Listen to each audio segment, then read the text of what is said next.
Continue to give us very dry conditions. It was warm today with the dry air. 91 in Waco, 87 in Marlin and Temple, 86 was the high temperature this afternoon in Killeen, made it up to 88 in Gatesville. The forecast brings the next front way up in Canada tonight in our direction. Probably not going to get here until Wednesday or Thursday. Then we see at least a slight chance of some showers in the forecast for us. By that time, we'll go 20% chances of rain Wednesday and Thursday, but that could change. That's still days away. Tonight, gradual clearing in the forecast, mild conditions. By morning, we should be down to 62 with northeast breezes around 5 miles an hour. Your Channel 6 7-day planner. Always weekend forecast calls for mostly clear skies tomorrow. Warm northeast breezes 5 to 10 miles an hour. We should max out at 89 tomorrow afternoon. Sunday looks equally as nice, perhaps a little cooler finally with that north breeze. We're down to 59, but the breeze didn't stay out of the north long. I think we'll be back around to the southeast with winds on Sunday, and that'll boost the mercury in the afternoon right back up to 90. 91 should be the high temperature for Columbus Day Monday. Yeah, that's a federal holiday. Don't be looking for mail to delivery. The federal employees get the day off. And a chance of rain. Back in the picture about midweek, Chris. Thank you, Andy. Have a wonderful weekend. You as well, sir. All right. The Waco Mclennan County Public Health District will continue its door-to-door survey tomorrow. They're trying to identify health concerns that the community might have and address possible gaps in services. Don't worry, they won't be asking for any personal medical information. It will just be general questions about issues you might want addressed. And headed back to Temple this weekend, the Tri-City Gem and Mineral Show is in effect. It's the show's 52nd year coming to Central Texas. It's a great place to hang out if you're into gems, jewelry, and fossils. Without sounding religious, these are all God's gifts. He has put the minerals and the fossils, made them available to us, given us the knowledge to understand them, and and everybody benefits with an understanding of the earth. Not a Sammy show, a gem show. Just costs $5 to get in, $3 if you're a kiddo, and you can find more information at our website, kcentv.com. Wishing you all a wonderful weekend. That about does it for the news and weather side of things. We'll talk sports. Don't go anywhere. 60 seconds from now, Curtis Quillen is back with Week 7 of Friday Night Lights.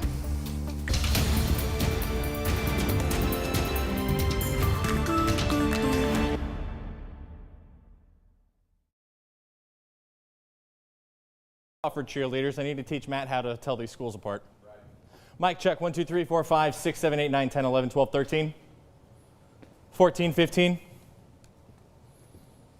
Dude, Fox 44 didn't even shoot Rouse and Belton. Belton said, well, they didn't go shoot it. See, Belton's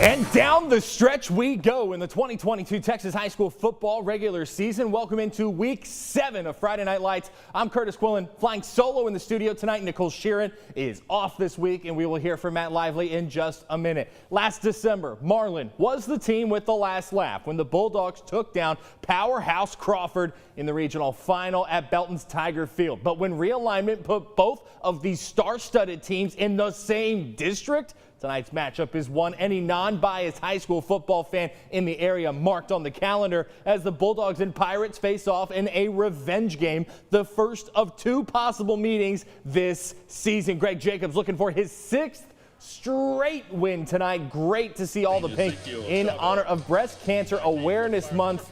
You'll see that a lot this month in Texas high school football. First half, it's 14-6 Pirates. Crawford looking to add a few more.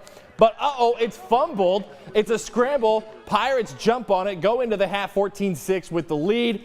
First drive of the second half, Marlin playing aggressive. Roderick Suiters, the total suplex. The drive stalls for the Pirates. Marlin now driving, still down 8. Ty Bell takes the handoff, finds a hole, goes for a big gain, gives the Dogs life. A few plays later, it's Woodson calling his own number, racing for the pylon. He's thinking he's in, but no! The referee says he's short. It's 1st and goal at the 1. That turns into 4th down and goal, and Crawford gets a massive stop, holding here, keeping the Bulldogs out of the end zone. That holds the lead at 14-6. 33-20 is the final. Crawford has revenge. Matt Lively had a front row seat. He's standing by with the victorious Pirates, and there aren't much better wins for Crawford if you're a Pirate fan.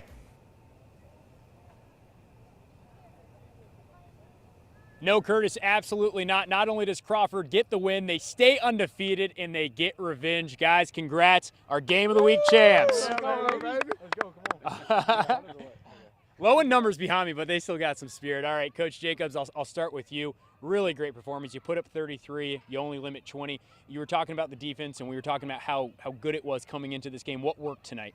Well, I think for the first time, I think all 3 phases of our team played well, special teams, offense, and defense, and they did it at key points during the game. You know, the defense stepped up and kind of flipped the momentum. The offense took over and really established a drive, and that long touchdown really made a difference in the game. You guys already knew what a good team you were, but coming into this week, you and Marlin were the only undefeated in District 8 2A play. What kind of momentum do you have to finish out this season after maybe taking down the second best team here? Well, we know we've got a lot of work ahead of us. You know, we just keep trying to get better each and every week, and we focus on whoever we're playing that week. And so that's usually how we take it, just a week at a time. And if we continue to do that, hopefully we'll do well in the future. All right, thanks, Coach. And I want to bring in quarterback Luke Torber here. And, man, I know it was fun to get some revenge against Marlin. I know you were banged up in last year's playoffs, unable to go. And so what was it like for you to lead this team to a victory tonight? I mean, it was a great experience coming back here, playing with all seniors, last game. And we might meet them in the 4th round of playoffs because they're a great team, and they're great on all aspects of the game. And it just meant a lot to come out here with my teammates. Home field, I mean, it just felt great to win and, do it as a team. Real quick, how confident are you moving forward the rest of the season? I mean, I'm confident, but we can always build on something. I look forward to the next day. What can I do to get better as a quarterback, and what can we do as a team to get better too? Awesome. Congrats, Luke. Crawford takes down Marlin 33-20 in our Game of the Week. It was a great one. We have plenty more coming up from this one later tonight. What a big win for the Pirates, Matt. We'll check in with you here in just a bit. All right, let's hop on our time machines and let's turn back time. Let's make it 2016, right? Well, the Holland Hornets finished that year 5-5, missing the playoffs. Since then, though, the Hornets have been on an absolute tear, winning at least a share of 5 straight district titles. Yes, that is every year since then. Last week, Holland bounced back from a 2-game slide to ranked Granger and Bremond to dominate Weimar in the district opener, 49-7. Could they keep that going? Hornets hosting Thrall tonight down at the Hive. You see the pink in full force down Highway 95.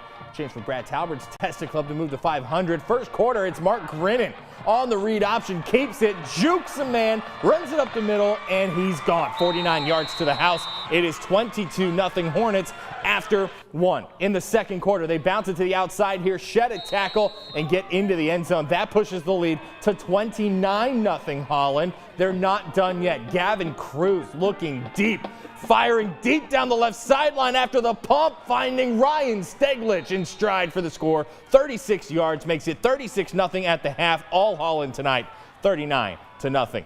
Last night, Riesel hosting Valley Mills in another game this season moved to Thursday because of a lack of available referees. First quarter, Indians lead 14-8. The pitch to Bryson May. That lead to 21-8. Demands his way through the hole. In for the Eagle score, 2-point. Few drives later, makes the left sideline, finds a hole. Absolutely nobody's going to catch him. Touch at that point, 51-44, the Indians. Mistakes. We've got a lot of young kids, and they make young mistakes. Kept their heads up and encouraged. But I'm proud of them because they fought. and pushed us all the way to the last second. You know, our few certain got to win games, and this was one of them. Move on to next week and, you know, prepare for. You just heard Tyler Crow. Bulldogs, who just lost our game of the week. Next week, you can bet they were out scouting at that game. So was Bosqueville, who they will finish the season against.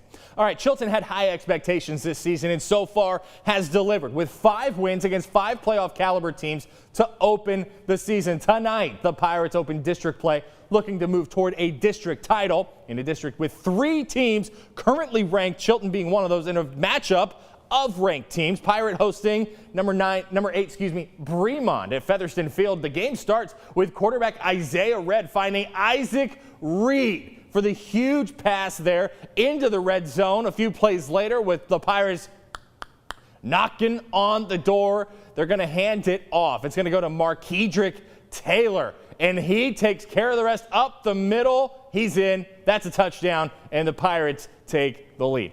Later on in the first quarter, it's going to be Isaiah Red again for the Pirates as they celebrate the touchdown there against a really good Bremond team. You see it here. Red surrounded by the defense, going deep down the sideline. Ty Jones puts them in striking distance, knocking on the door. Huge play. A few plays later, it's Dalen Ford. He takes care of the rest, finds Pater. It is all Chilton. 41-30, the final. They take care of business tonight. We are just getting things started here on Friday Night Lights. Coming up, we'll talk the big schools. Keep it here.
Wildcats are one of 2 teams that control their own destiny in District 12 6A at the moment. But there's one team they've not been able to find a way to beat in the 7 years that I've covered football here in Central Texas entering tonight, the Midway Panthers. Could that change tonight at Panther Stadium in Hewitt? Midway's Dominique Hill taking the handoff here, gets to the left side, cuts up the middle, and boom, that's a Panther first down.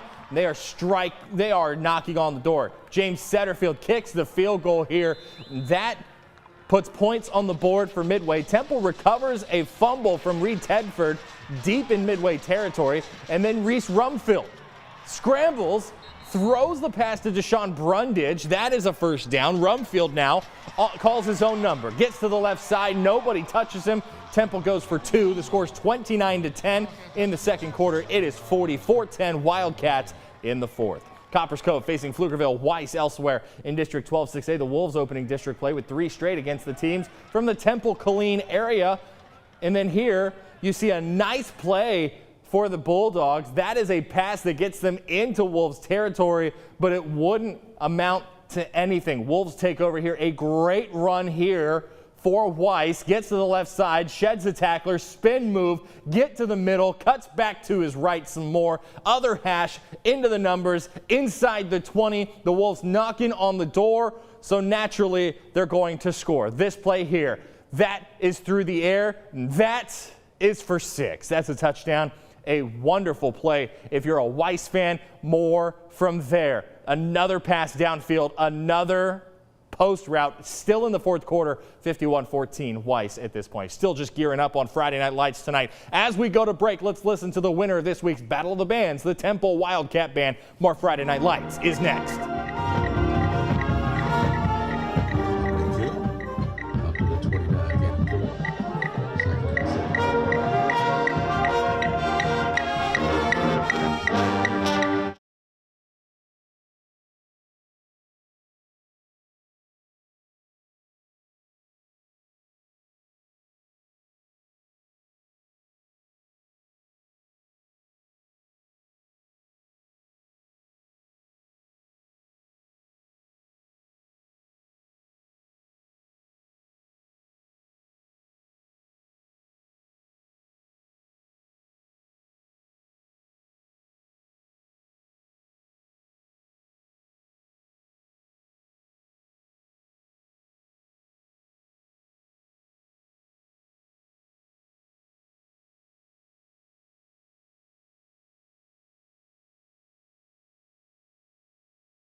China Spring is finally into district play, a short 4-game sprint to the playoffs. This starts tonight. The Cougars 5-1, looking toward an October 21st date against fellow reigning state champion Stephenville, or at least I am one of those looking toward that date. Cougars hosting Alvarado tonight in the District 5 4A Division I opener.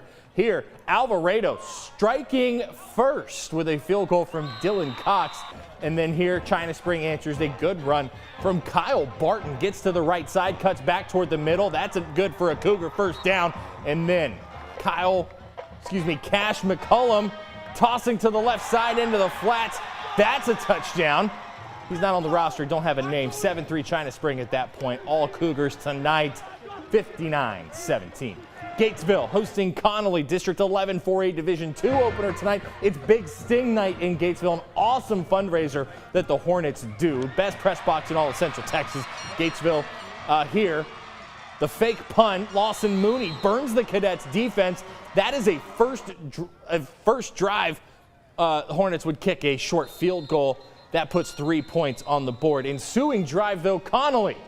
Do the Cadets have an answer? Down to the 3-yard line. Kobe Black.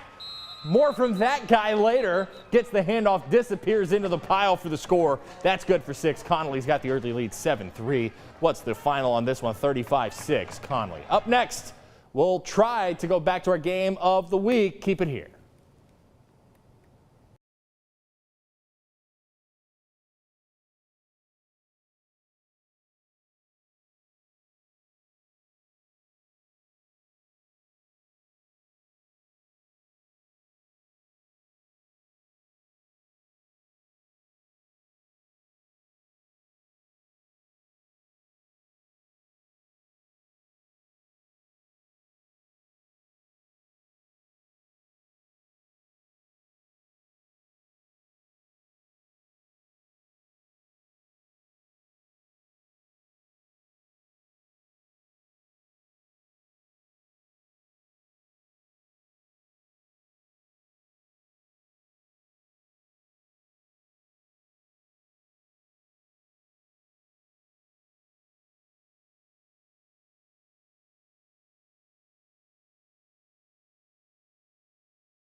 Well, that's going to do it for the NBC portion of our show. But if you think we're close to done, you're so wrong.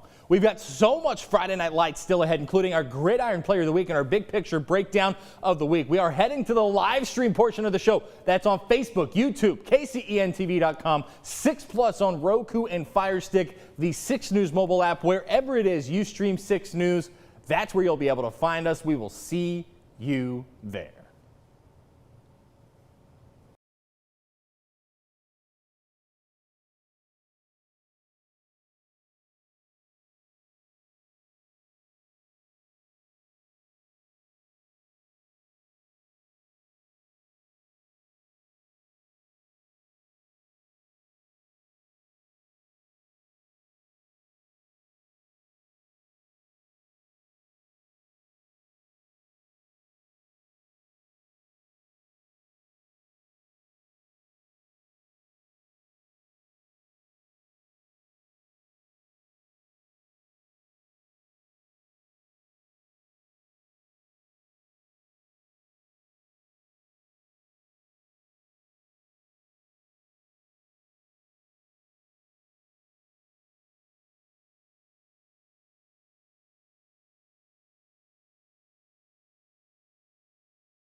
Welcome into the live stream portion of the show tonight. I'm Curtis Quillen, flying solo in the studio, not just your traffic cop, but potentially the only man in the intersection. We'll hear from Matt Lively in just a moment. Nicole Sheeran is off, and for the first time this season, our game of the week features a playoff rematch we all had circled when the UIL put Marlin and Crawford in the same district in February last December. Marlin was the team that got the last laugh when the Bulldogs took down powerhouse Crawford in the regional final at Belton's Tiger Field.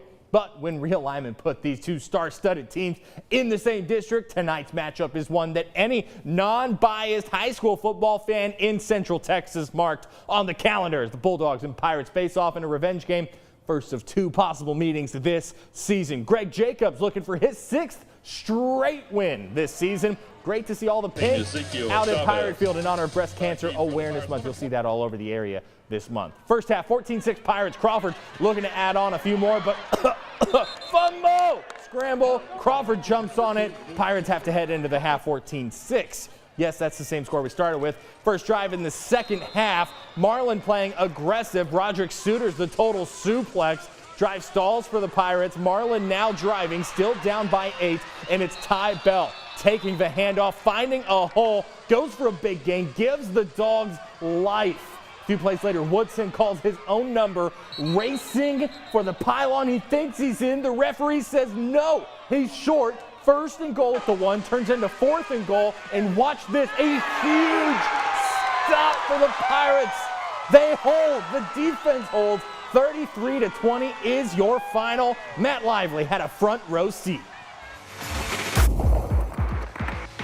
In our Game 7 game of the week, we had Crawford, we had Marlin, and we had a game that we knew was going to be great from the get-go. Two teams undefeated in District 8 2A play. The only two who could say that walking into this week, and it is Crawford walking out with a 33-20 victory. They took home our Game of the Week trophy. This thing was close going into halftime. 14-6, Crawford led, but the real difference maker was at the very beginning of the second quarter. It was on the first drive for Marlin where they drove all the way down to the 1-yard line.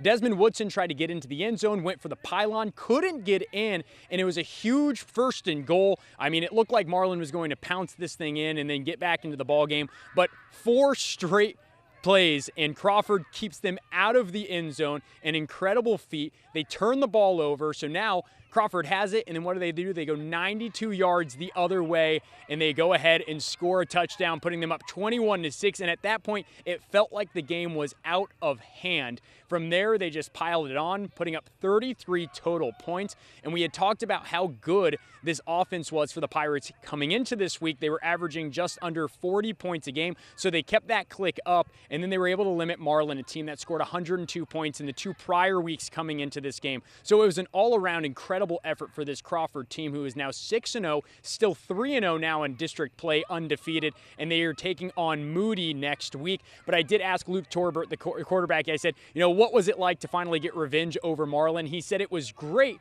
but they're expecting to see this team potentially back in the playoffs 4 rounds in. They know how good Marlin is. They know the success that they had last year, and they still are very cognizant that this is a team that knocked them out of the playoffs. So all around, great night, great game. Crawford comes out on top 33-20. We love these front row seats. We love these great contests that we've had so far during Friday Night Lights, and hopefully they're only going to get better as we move on. But that is our final here tonight. 33-20. Crawford takes it. Marlin suffers their 4th loss of their season and the 1st in district play. That's all here from Crawford.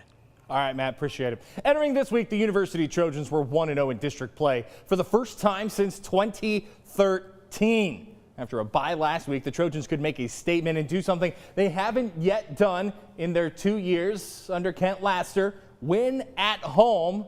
If they could beat Pflugerville High, Trojans excited to be back at the friendly confines of Waco ISD Stadium last night. First drive of the game, it's Makai Sandoff running to the right and heading straight for the end zone. Speed kills as the Sandoff here scores his 10th TD this season. Next drive, Trojans punting. Panthers come charging in. It's blocked. Brett Aranchando goes surging into the end zone. A scoop and score. We are tied at 7. Ensuing drive for University, though. 3rd down, Sandoff Gets the handoff, bursts to the right side. That's good for a first down to continue the drive, move the chains. A few plays later, Jashawn Mangane airing it out. London Smith bringing it down on the sideline. He makes a move and is off to the races. Trojans offense is pumping. How about those Trojans? 53-28, University 2-0 in district play. In 5A, Division I, Lake Belton making the short trek to Leo Buckley Stadium tonight to face Killeen High. First quarter action. Lake Belton up 6-0 after a score and a missed PAT. It's Kangaroo quarterback Roderick Norman calling his own number. The point after would fail. We're tied at 6. Then Lake Belton's Connor Cruz goes to work over the middle. Quickly here to Jaden Laza. Beautiful throw and catch. Then to Cash Robin also for a nice gain here. He is on the money. Connor Cruz is tonight. Broncos in business. Knocking on the door. They do it on the ground. The handoff to Tristan Robin, and the speedster rips past everyone into the left corner of the end zone. Put your arms up. 13-6 Broncos at that point. They would more than double that lead by the half, go on to win big on the road tonight. 43-13 is your final. Belton hosting Leander Rouse in a District 11 5A Division II game that could determine the district title picture. Tigers can take full control of first place. The defense coming up big at the end of the half. 4th and 1. Rouse going for it. The Tigers deny. They're pumped on the field with the big stand. A stop. Time to score again, and it's Jack Tabbitt on the ground chewing up yardage. That's another Tiger first down. Inside a minute to play. Ty Brown pumps.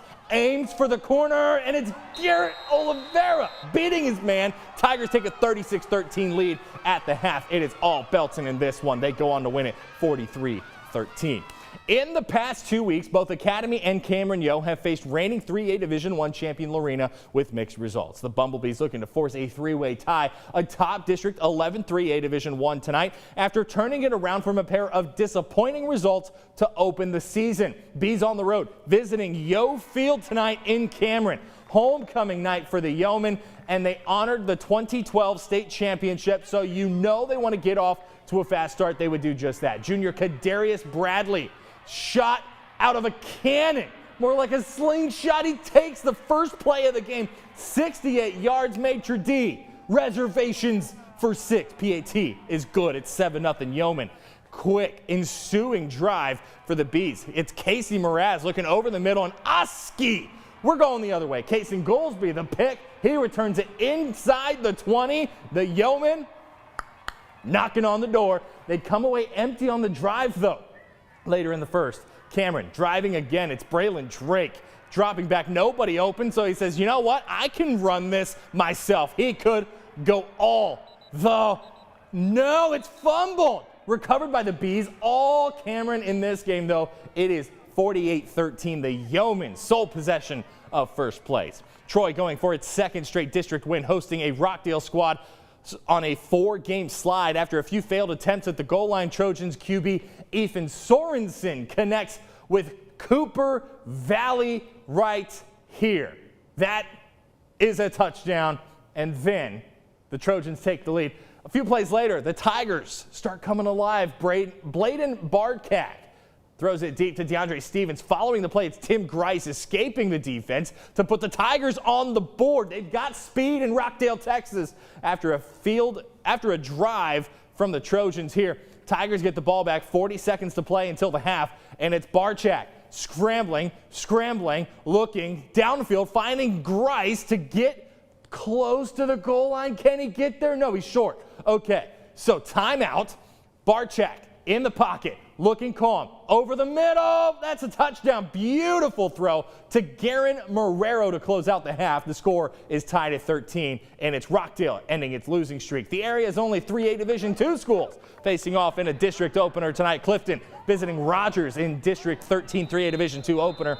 Rogers dominated this one all night. Pick it up in the third quarter. Clifton quarterback Trent Gwynn fumbles the snap, and it's Rogers' Matthew Nunez falling on it. A giveaway by the Cubs. The Eagles would cash in later on the drive. Garrett Wolf falling forward for the short score, putting them up 25-0 after the 2-point conversion. Check out this play from Clifton. Riley Finney with the fake punt near midfield, up the middle, scampers. That gets the first down. The drive, though, would stall. Next drive for the Eagles, it's Cole Stevens taking the handle. He gets out into open space to his left side, and it's a foot race. No one's going to catch him. Closest defender at this point back in Temple, getting a kolache at Buc-ee's. 32-0 Eagles at that point. They take care of business tonight.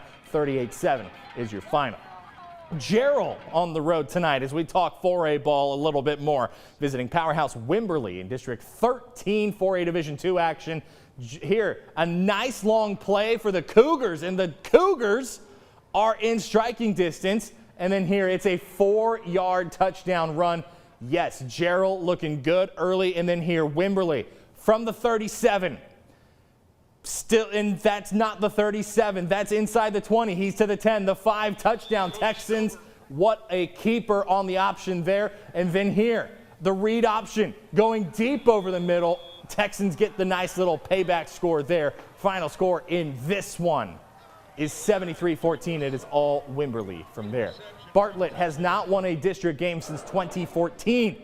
Bulldogs hosting a surprise Mclennan squad tonight in the district opener.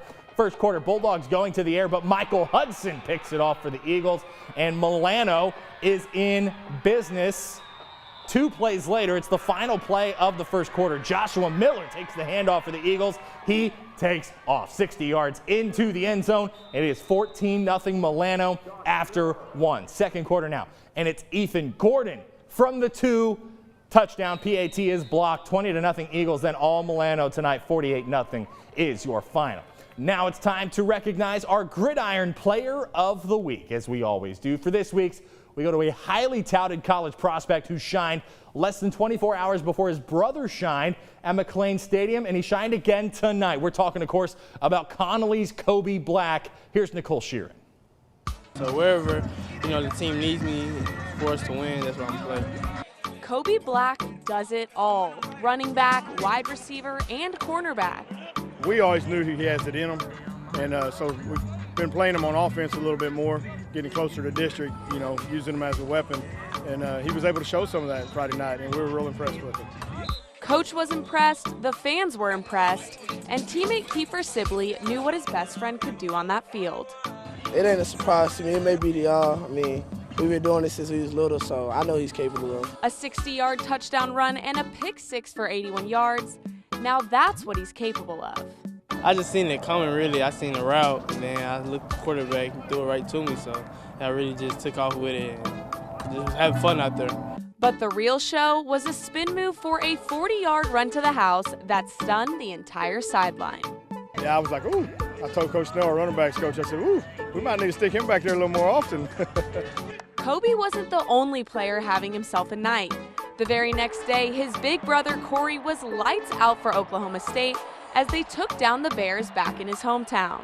Man, it was great. It's like he came back and he just played good in front of his home city, and you know what I'm saying, I did good too. It was just like, a brother thing, brotherly love thing, and they just, clicked.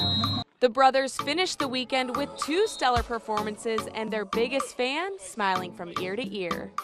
So we both did good, so my mom was very proud of us. So.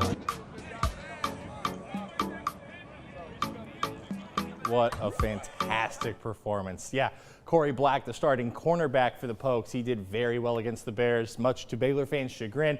And then Kobe, you saw more touchdowns from him tonight in the highlights that we had from Connolly's game at Gatesville to open district play. All right, area scores tonight. Harker Heights all over Hutto tonight on the road, 42-28, the lone 6A. We didn't have video highlights of 5A scores from around the area tonight. 69-7 Red Oak all over Waco High tonight. And how about Ellison quietly in the hunt for a playoff spot in District 4, 5A D1, 47-17 winners at Cleburne tonight. 5A D2, it is Elgin getting the last laugh at Searles Stadium tonight, 28-13 over Chaparral. Let's talk 4A. La Vega ends the slide, a huge 50-7 win over Waxahachie Life to open district play. Lampasas opens district play with a big-time win over Burnett.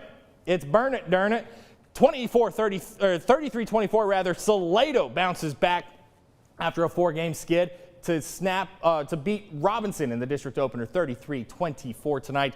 3A Division 1, Whitney all over Dallas Life, Oak Cliff 72-20. West, the shutout on the road 42-zip tonight in District 7, 3AD1, District 8. Groesbeck blanks Kemp tonight, 34-0. Groesbeck-Malakoff likely for the district title. Mexia falls in overtime, back-to-back, or I think that's 2 out of 3 weeks now for Mexia going to overtime, and it's 34-28. Fairfield gets the win. Teague falls to Malakoff. We talked about that one, 32-18, and it's Lorena all over McGregor in District 11, 49-21.